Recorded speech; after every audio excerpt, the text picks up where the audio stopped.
Okay, I just wanted to go over a couple little troubleshooting things depending on what you're seeing in this form, if you got issues and some of the things that might be looking to fix it, that you could do to fix it. So the first thing is if you're going to make a copy of this form and you got it from somebody else and they already have some data in it, and I go to, you can see this little one up there for responses. That means this form has a response stored into it.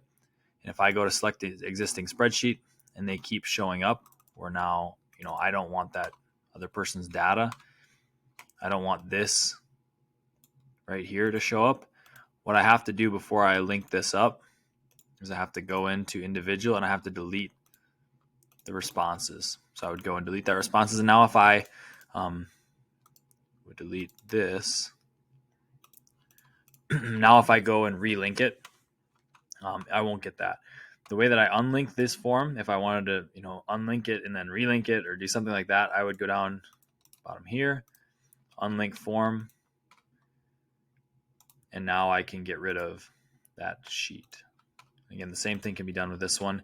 If you look over and you can't figure out why this form isn't letting you link to your spreadsheet, if you hover over this and it says view responses in sheets, that means that it's already linked to a spreadsheet. And so I have to get rid of that link on both sides, both in the spreadsheet and in the form. So if you can't make and link up your spreadsheet to the one that you want, it's probably already linked, especially if it says view responses in sheet, then you know it is.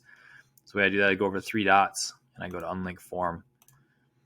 And now I can tell that it's unlinked because it now says create spreadsheet. And that brings me up to my other way to make that connection between those two. There's one other thing that can cause an issue here. If you happen to look over and all of your formulas are all messed up, and you have, if you have in your spreadsheet, I'm going to say this little tab here is an issue. If I make this a quiz, we can watch what happens. You can see that there's points on it.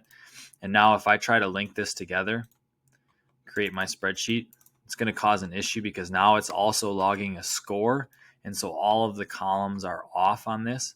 And so if you see something like, well, you won't be able to see very good, but if your formulas are all messed up and you look over your form response and you have something that says a score, somehow this form got made a quiz. You need to turn that off, unlink everything, delete this sheet, and then relink it back together where it's not a quiz, and the formulas will work out. It's just because it shifts everything over one. So those are some issues that you could run into with setting this up and how you fix them.